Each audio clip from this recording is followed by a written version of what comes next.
Neste momento, para apresentar o panorama da praticagem portuária no Brasil, convidamos Gustavo Martins, presidente do CONAPRA. Senhoras e senhores, bom dia. Mais uma vez, obrigado por prestigiarem esse evento. A praticagem do Brasil está muito orgulhosa de aqui participar. O nosso fórum é de discussões hidroviárias e portuárias, perspectivas e soluções. Então, na realidade, eu não vou falar muito da praticagem, eu vou apenas apresentar um pouco o que é a praticagem brasileira,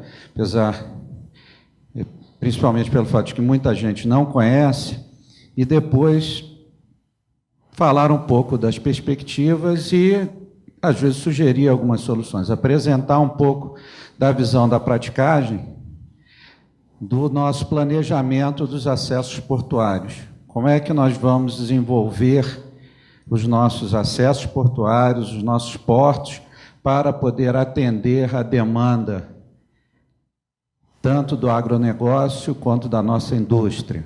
Os nossos portos precisarão estar prontos para atender a demanda ou eles continuarão sendo o gargalo. E este ponto tem que ser atendido com o quê? Planejamento. O investimento portuário leva muito tempo para se tornar uma realidade. Já ouvimos aqui sobre terminais que já começaram a ser construídos anos atrás e só vão começar a efetivamente operar em plena capacidade, talvez daqui a 2, 3 anos ainda.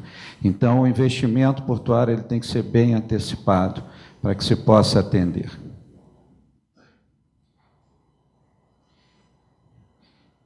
Vou apanhar aqui um pouquinho. Então, apenas aqui... Gustavo Martins, o e-mail aqui do CONAPRA, se alguém precisar de alguma informação específica. Vamos falar um pouquinho do serviço de praticagem, uma motivação sobre o porquê precisamos planejar melhor os nossos acessos portuários. Vamos falar do planejamento portuário, um pouco da dragagem, o que a praticagem pode fazer para contribuir e algumas sugestões. Motivação. Existe uma previsão de dobrar a demanda da movimentação de carga nos portos. Segundo as estatísticas internacionais, foram movimentadas em 2015 em torno de 10 bilhões de toneladas no transporte marítimo, no mundo todo, 10 bilhões de toneladas, um pouco mais do que isso.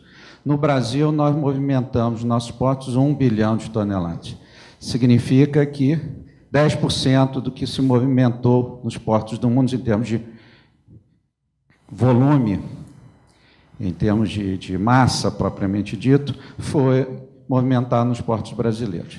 Mas os portos brasileiros têm qual situação hoje? Nós temos terminais que operam a 90% ou mais da sua capacidade. Eles são terminais mais antigos, desenvolvidos para navios menores, uma realidade anterior. Nós precisamos nos preparar para a nova realidade. Vamos ter que movimentar 2 bilhões em 2035. Existem estudos que dizem que em 2050 vão ser 4 bilhões de toneladas. Como é que nós vamos chegar lá? Nós vamos ter o aumento das dimensões dos navios. Os navios estão cada vez maiores, mas os nossos canais de acesso praticamente não mudaram, os nossos portos não mudaram. Antigamente, onde atracavam 2 navios menores, hoje atraca 1 navio maior. Temos que investir na eficiência. Os investimentos na ampliação da infraestrutura são de longo prazo, não se resolve de um ano para o outro, são projetos de longo prazo. Os arrendamentos são de 25 anos para poder haver o retorno desse investimento. Há necessidade de aumento na eficiência, temos que ser mais eficientes, mas a eficiência só nos terminais não vai resolver o problema. Não vamos conseguir triplicar, quadruplicar a movimentação de carga num determinado terminal. Nós vamos precisar de novos terminais e vamos precisar de pensar nos canais de acesso. Não adianta pegar um porto e colocar mais terminais, sendo que os navios vão ter que passar pelo mesmo canal de navegação. Não adianta só dragar o canal, nós precisamos pensar o que vai acontecer no tráfego desses navios. Precisamos atentar aos requisitos de segurança. O transporte marítimo ainda é extremamente seguro, nós temos um nível baixíssimo de acidentes na costa brasileira e se deseja que assim continue. E temos, obviamente, que garantir a preservação do meio ambiente, e o uso do modal aquaviário, com certeza, contribui para isso. O serviço de praticagem é um conjunto de atividades profissionais de assessoria ao comandante, requeridas por força de peculiaridades locais que dificultem a livre e segura navegação. Esse é o serviço de praticagem. Ele é composto pelo prático, pela lancha do prático, pela atalaia. A praticagem existe porque existem dificuldades em algumas áreas, principalmente as portuárias, existem restrições à navegação. É bom lembrar que na área ferroviária, na área aérea, principalmente na área rodoviária, você tem requisitos, vocês têm padrões a serem atendidos. Na área portuária, infelizmente, o que nós temos são recomendações. Nós trabalhamos normalmente com recomendações internacionais de capacidade de canal, de tamanhos de navios, de capacidade portuária, em que muito tem que ser adaptado. E, em função dessas dificuldades, foi criado já há milhares de anos o trabalho do prático, que é o especialista de uma determinada área, e ele é encontrado no mundo inteiro, não é só no Brasil. O Conselho Nacional de Praticagem, o CONAPRA, é uma associação profissional sem fins lucrativos, que congrega os práticos brasileiros. Ela é reconhecida pela autoridade marítima como órgão de representação nacional da praticagem. Para não falar muito da praticagem, vou apresentar um breve vídeo institucional, depois vamos discutir planejamento portuário.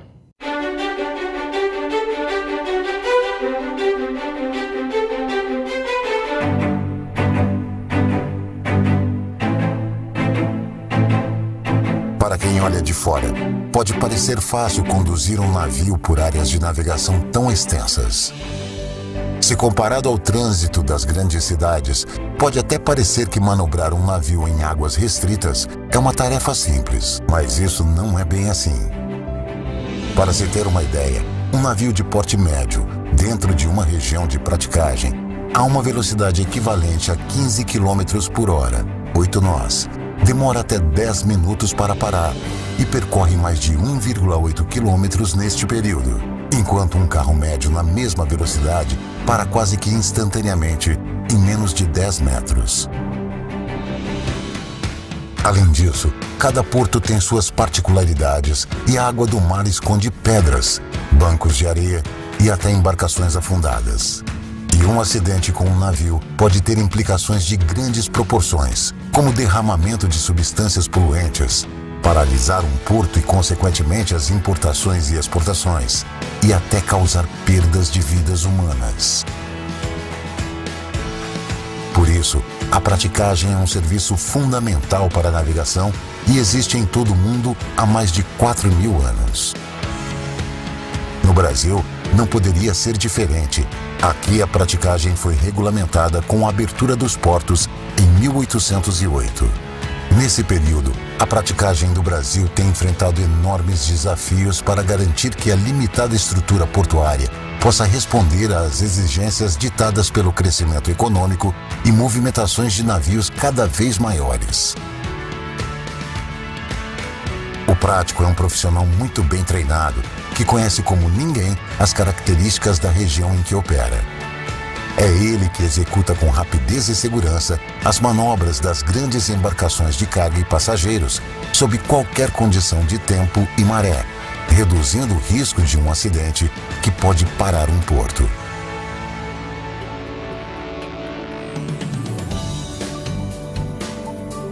A função do prático é desenvolvida a bordo dos navios, para onde eles são conduzidos em lanchas com características especiais. O transbordo do prático da lancha para o navio é um momento de alto risco. Mas isso é apenas parte do processo. Em torno do prático existe uma enorme e custosa estrutura que trabalha 24 horas por dia, 7 dias por semana, 365 dias por ano. Em cada porto que opera, a praticagem conta com lanchas de transportes, estrutura de manutenção, e uma moderna central de controle operacional que, monitorando em tempo real as condições atmosféricas, a altura e velocidade das ondas, oferece informações para a total segurança de manobra dos navios. Esta estrutura é totalmente paga pela praticagem. Com um litoral de aproximadamente 8.000 quilômetros e o segundo rio mais longo do mundo, o Brasil possui 22 zonas de praticagem. Duas das maiores zonas de praticagem do mundo ficam na Amazônia brasileira, com respectivamente 2.260 e 1.808 quilômetros de extensão. Nestes pontos, o trabalho da praticagem pode se prolongar por até 80 horas. A terceira zona de praticagem, em extensão, tem perto de 1/5 do tamanho da segunda e fica no rio Mississippi, nos Estados Unidos. Os práticos são selecionados por processos seletivos públicos, acessíveis a qualquer brasileiro, organizados e fiscalizados pela Marinha do Brasil. O treinamento rigoroso e a supervisão constante dos profissionais de praticagem são fatores determinantes para que o nível de acidentes no Brasil esteja entre os mais baixos do mundo. O modelo privado de praticagem do Brasil é o mesmo adotado nos principais portos do planeta. É um sistema que funciona, garante a agilidade das operações e traz segurança às movimentações dos navios, responsáveis por mais de 90% do comércio exterior brasileiro. Praticagem do Brasil. Segurança da navegação, preservação do meio ambiente e proteção da vida humana.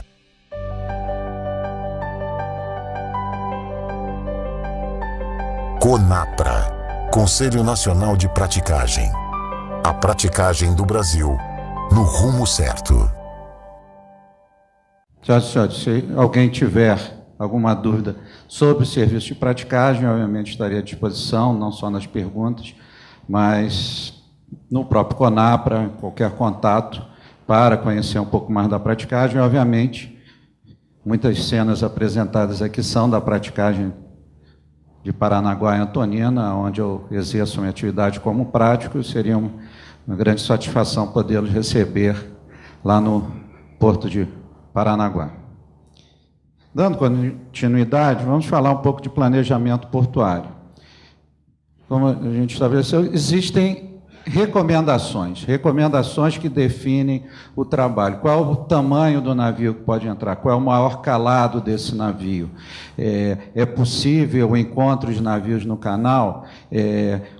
Quais são as dimensões da bacia de evolução necessária para se atracar num terminal? Esses, normalmente, são estabelecidos por diferentes padrões internacionais em termos de recomendações. Existem o PIANC, por exemplo, que é o principal a ser adotado, a última revisão 2014, existem normas do Corpo de Engenheiros do Exército Americano, que ele aplica nos portos americanos, nas hidrovias americanas, existem padrões espanhóis, japoneses, que norteiam esse trabalho. No Brasil se encontra em revisão a BNT-NBR 13246.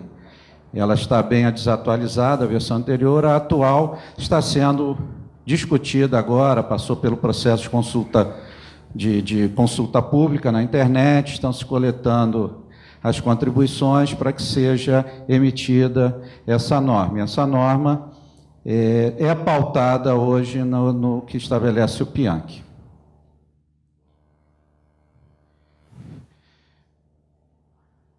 Esse estabelecimento desse planejamento é um desafio conjunto para a autoridade portuária, para o serviço de praticagem, para as empresas de engenharia, para as empresas de dragagem, para as empresas de rebocador. Todos eles têm que estar envolvidos nesse tipo de planejamento. Não adianta planejar um porto contando com determinados rebocadores, com determinada potência, por exemplo, se eles não estiverem disponíveis.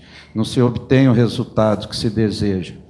Da mesma forma, na grande maioria dos casos, quando se está dragando alguma área Quem estará manobrando em termos marítimos, eu não estou falando das hidrovias, que normalmente nós vamos ter um comboio com empurrador e não tem prático a bordo.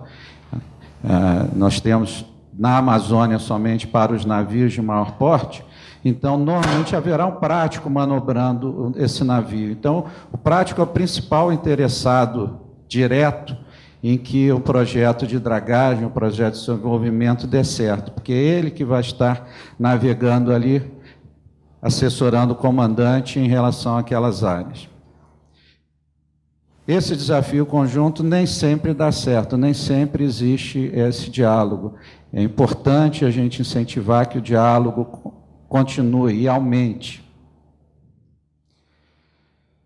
No planejamento portuário, nas dimensões dos canais, temos as dimensões verticais, ou seja, qual é a profundidade do canal, propriamente dito. É bom nessa hora fazer a distinção. Calado é o calado no navio, é a parcela do navio que fica abaixo d'água. Qual é essa distância? É o calado. E temos a profundidade do canal. São duas dimensões na área vertical, são duas medidas na área vertical que são importantes. O navio não tem condições de navegar exatamente na profundidade do canal. Ele tem que ter algumas margens de segurança para garantir que ele continue navegando, não encalhado dentro do canal. Então, temos que nos preocupar com as dimensões verticais, temos que nos preocupar com as dimensões horizontais.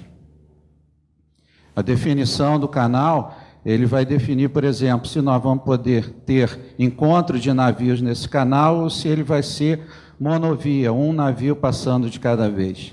Esse é um assunto que tem que ser pensado, porque os navios estão aumentando, estamos desenvolvendo mais terminais nas mesmas áreas portuárias, e uma hora o gargalo certamente será o canal. Qual a quantidade de navios que nós poderemos passar, por exemplo, em 24 horas naquele canal? Se nós não planejarmos isso a priori, não vai adiantar dragar, não vai adiantar construir novos terminais, porque o canal de navegação passará a ser o principal gargalo. O processo tem que ser iterativo. Sempre que eu posso, eu digo, dragagem, vamos conversar, chame a praticagem local para conversar sobre dragagem. Não adianta só pensar numa profundidade do canal, querendo buscar um determinado calado no navio e não levar em consideração as características horizontais, as dimensões laterais do canal. O prático pode não ser um engenheiro, ele não pode não ter a graduação específica nessa área, mas ele tem a experiência na área que ele manobra, em que ele trabalha, ele conhece aquelas águas talvez melhor que qualquer outra pessoa. Então, ter o prático participando desse projeto, desde o início, vamos construir um terminal, chame o prático para conversar, qual será o melhor alinhamento desse terminal em relação à corrente, qual é o melhor ponto de aproximação, vamos discutir isso. A praticagem quer contribuir porque ela quer que seja o melhor resultado possível. Qualquer resultado menor do que o melhor atrapalha até a praticagem. Afinal, o profissional fica feliz com quantos mais navios tiver num determinado terminal, melhor para a praticagem, melhor para o prático. Consequências na definição das limitações operacionais. Todas essas recomendações ele estabelece, ele tem, digamos, uma receita de bolo. Você entra com um conjunto de dados, muitas vezes ambientais, oceanográficos, meteorológicos, e no final você estabelece quais são a capacidade de um determinado canal, ou, dado um navio de projeto, você define as dimensões daquele canal. Mas esses dados de entrada, na realidade, eles criam restrições operacionais. Se no seu projeto você disse que o vento máximo era 15 nós, para poder determinar as dimensões do canal, significa, no futuro, que se o vento estiver acima de 15 nós, esse canal não atenderá aos padrões e provavelmente o tráfego será interrompido. Se estabeleceu que a corrente máxima é de um nó, também transversal, por exemplo, nos momentos que a corrente for maior do que o nó, mais uma vez a possibilidade de interrupção do tráfego. Então, é sempre bom lembrar que os requisitos operacionais, os requisitos adotados no projeto do canal vão definir as restrições operacionais futuras. E às vezes, as pessoas, ao desenvolver esse estudo, eles não percebem isso. Muitas vezes, quando se diz, não, vamos escolher esse vento aqui, ou essa corrente que representa 90% do tempo, ela está mais baixa do que isso. Perfeito. Lembre-se, 10% do tempo, 36 dias por ano, ela estará acima disso e vai impedir a operação nesse período. Então, coloque no seu planejamento que, provavelmente, esse período não será utilizado. Aí, se colocar 10% para o vento, 10% da corrente, 10% da visibilidade, não quer dizer que todos vão ocorrer ao mesmo tempo, eles vão ocorrer em períodos separados. Então, a indisponibilidade do canal pode ser bem maior do que aqueles 10% ou 5% planejado. É sempre o dado de entrada ali para o planejamento do canal será, no futuro, o responsável pela restrição operacional. E, obviamente, temos um impacto na competitividade do porto e nos custos. Quanto melhor o acesso, mais competitivo é o porto. Quanto maior o calado, mais competitivo o porto, menor vão ser os custos envolvidos. Então, tudo isso entra na minha balança. Os portos, principalmente lá no norte, fica um pouco mais difícil pelas distâncias, mas no sul, a competição entre os portos é muito grande. Todo mundo quer pegar um pouquinho da carga do porto vizinho, e é importante para a própria estrutura, é importante para a população, é importante para a economia local, mas isso faz com que o esforço para ter o melhor projeto possível tem que ser mantido, temos que buscar isso.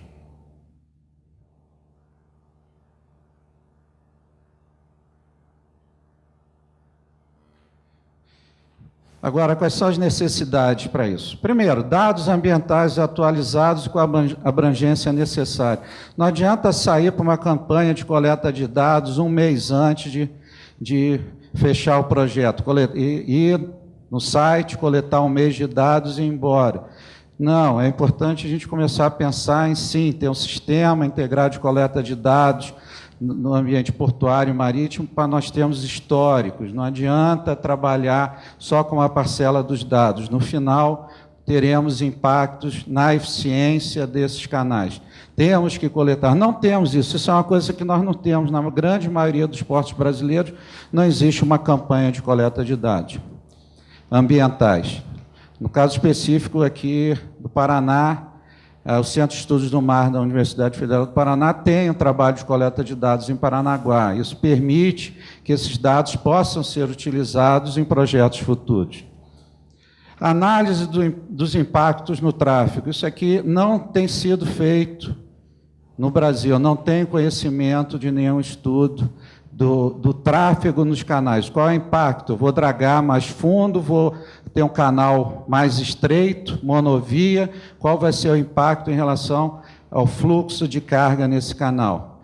É um trabalho que concita a universidade a começar a desenvolver esse tipo de trabalho. Nós precisamos disso porque não adianta construir novos terminais na mesma área portuária, pois uma hora o canal vai ser o gargalo. Planejamento meticuloso para a obtenção dos melhores resultados possíveis. Temos que planejar bem, temos que ter profissionais com conhecimento específico da área portuária. Muitos dos nossos profissionais hoje trabalhando na área portuária, eles são oriundos do setor rodoviário, setor ferroviário. Nós temos que desenvolver, incentivar a formação dos profissionais para o transporte hidroviário, para os portos.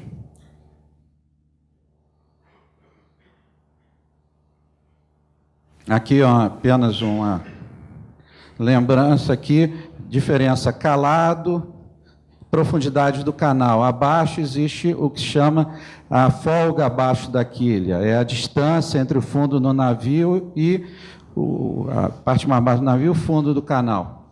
Esse é o que recomenda o PIANC, pelo menos 5% ou 0,6 metros, 60 centímetros. Significa que são navios de mais de 300 metros, com 50 metros de boca, eles estão, só lembrando, 60 centímetros passando do fundo do canal, tendo que levar em consideração a influência da maré, a influência das ondas, a própria inclinação do navio em função dos ventos e curvas, tudo isso tem que entrar. Ou seja, se trabalha no máximo que se pode. E lembrando, quem está lá no passadiço manobrando esse navio não está vendo o que está dentro d'água, ele só vê a superfície do mar.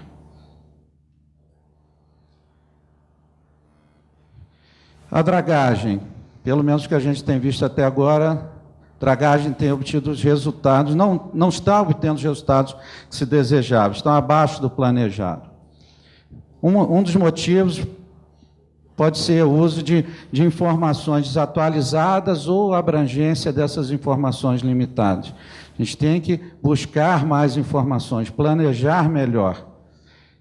Ainda não é realizado de forma contínua. Toda hora a gente está falando dragagem novamente, pode incluir a derrocagem também. Isso tem que ser discutido de forma mais abrangente. Hoje é feito ainda projetos locais, sem talvez entrar de uma forma mais consistente num projeto amplo do EPL, por exemplo. O que se pode alterar para cada porto brasileiro, onde a gente pode chegar. Recentemente, conversando com especialistas na área, o professor Tanuri, da USP, o professor Mesquita, do Fundão, eles estão dizendo, dragagem, o ideal é no máximo 50% a mais da profundidade natural. Qualquer coisa além disso, vai custar muito mais caro manter aquela dragagem por causa da taxa de assoreamento que vai ser observada. Isso tem que entrar na equação. Não adianta só ter aquele sonho de conseguir um porto com profundidade de 20 metros ou de 30 metros, quando a gente sabe que não vai conseguir chegar lá e manter aquela profundidade. Talvez tenha que pensar, projetar um novo porto.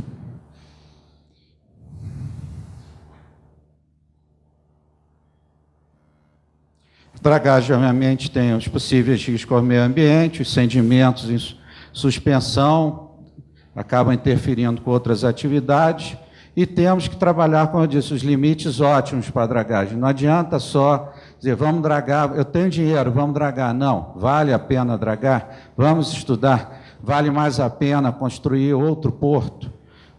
Para onde vamos? Praticagem, como é que ela pode contribuir? Primeiro, operando os navios. Ela define a velocidade com que o navio pode navegar, na maioria vezes está ali manobrando, ou seja, vai levar em consideração todos os riscos envolvidos. Quanto mais rápido você pudesse manobrar, mais fluxo de carga você consegue, mas tem que respeitar as velocidades. Ele pode contribuir na discussão do arranjo geométrico do canal de acesso. Pelo conhecimento da área, ele pode dizer, não, apesar desse canal ser mais curto, na realidade ele terá maiores dificuldades em função da direção das ondas, da corrente. Vamos conversar sobre o arranjo do canal. Projeto de curvas e pontos de aproximação, distâncias de parada, dimensões da bacia de evolução. Aquela distância que foi mostrada no vídeo, de quase 2 quilômetros para parar o navio, é assim mesmo, não tem jeito. Você para a máquina, ele fica escorregando, na hora que você der a máquina atrás, ele começa a torcer, começa a ir numa direção que você não espera, e então existe toda uma preocupação na parada do navio. O navio é feito para realmente navegar no oceano, em mares abertos, ele é extremamente eficiente. Em águas restritas não é tão fácil manobrar e ele não é tão eficiente. E o posicionamento do balizamento. A praticagem está sempre pronta a ajudar, não é só aqui no Paraná, mas no Brasil inteiro, na discussão dos projetos. Quais as nossas sugestões? Primeiro, investimentos na instalação de sensores ambientais. Eu não acredito que ainda os portos brasileiros, talvez Santos, sim, o único, ainda não precisa de um VTS, como está sempre se discutindo, não, vamos fazer o controle do tráfego. Não precisa se preocupar tanto com isso, mas vamos nos preocupar com os sensores ambientais. Vamos ter uma rede integrada de sensores ambientais, coletando os dados necessários para o planejamento que a gente vai fazer. Está sempre se discutindo as mudanças climáticas. Qual vai ser o impacto dessas mudanças climáticas no futuro? Aquele vento que eu considerei que acontecia 5% do tempo, daqui a pouco pode passar a ocorrer 20% do tempo. E aí? Qual o efeito disso no nosso planejamento? Incentivos à formação de especialistas na área portuária. Então, peço à academia que volte seus olhos para o setor portuário, vamos investir na formação de técnicos específicos para a área portuária. Precisamos disso para garantir melhores projetos, revisões desses projetos e garantir o máximo de eficiência na operação dos portos. Isso, maior coordenação entre as entidades envolvidas. Eu acho que a Autoridade Marítima, a ANTAC, o Ministério dos Transportes, o EPL, a praticagem, todo mundo tem que estar sempre conversando, tentando buscar o máximo de eficiência possível e buscando sempre a segurança. Também nossa sugestão de adotar os padrões da PIANC e da BNT para os projetos de acesso portuário. Eu acho que isso vai ajudar muito, não só o trabalho de quem está projetando, mas da autoridade portuária na avaliação do projeto, da autoridade marítima também. Se todos se pautarem nas mesmas referências, o trabalho fica muito mais fácil. Envolver a autoridade portuária e marítima desde o início do projeto. É importante eles estarem. Não importa se é só um tupi, está fora da poligonal do porto, não, mas traz todo mundo para a mesa, traz a comunidade, vamos conversar para buscar o melhor projeto possível desde cedo, porque senão, depois que se obteve a licença ambiental, que a gente sabe que demora muito, para voltar, para refazer, porque teve que alterar o projeto, leva muito mais tempo. Vamos tentar começar certo desde o início. E minha propaganda aqui, podem contar com o serviço de praticagem desde o início. A praticagem está pronta para contribuir com o que puder. O que nós sabemos é manobrar navios em águas restritas. Essa é o que a praticagem sabe fazer, contribuir para a segurança da navegação, para a salvaguarda da vida humana no mar e para a prevenção da poluição hídrica. Esse é o nosso trabalho. Se esse conhecimento for útil, nós estamos à disposição. Muito obrigado a todos pela atenção.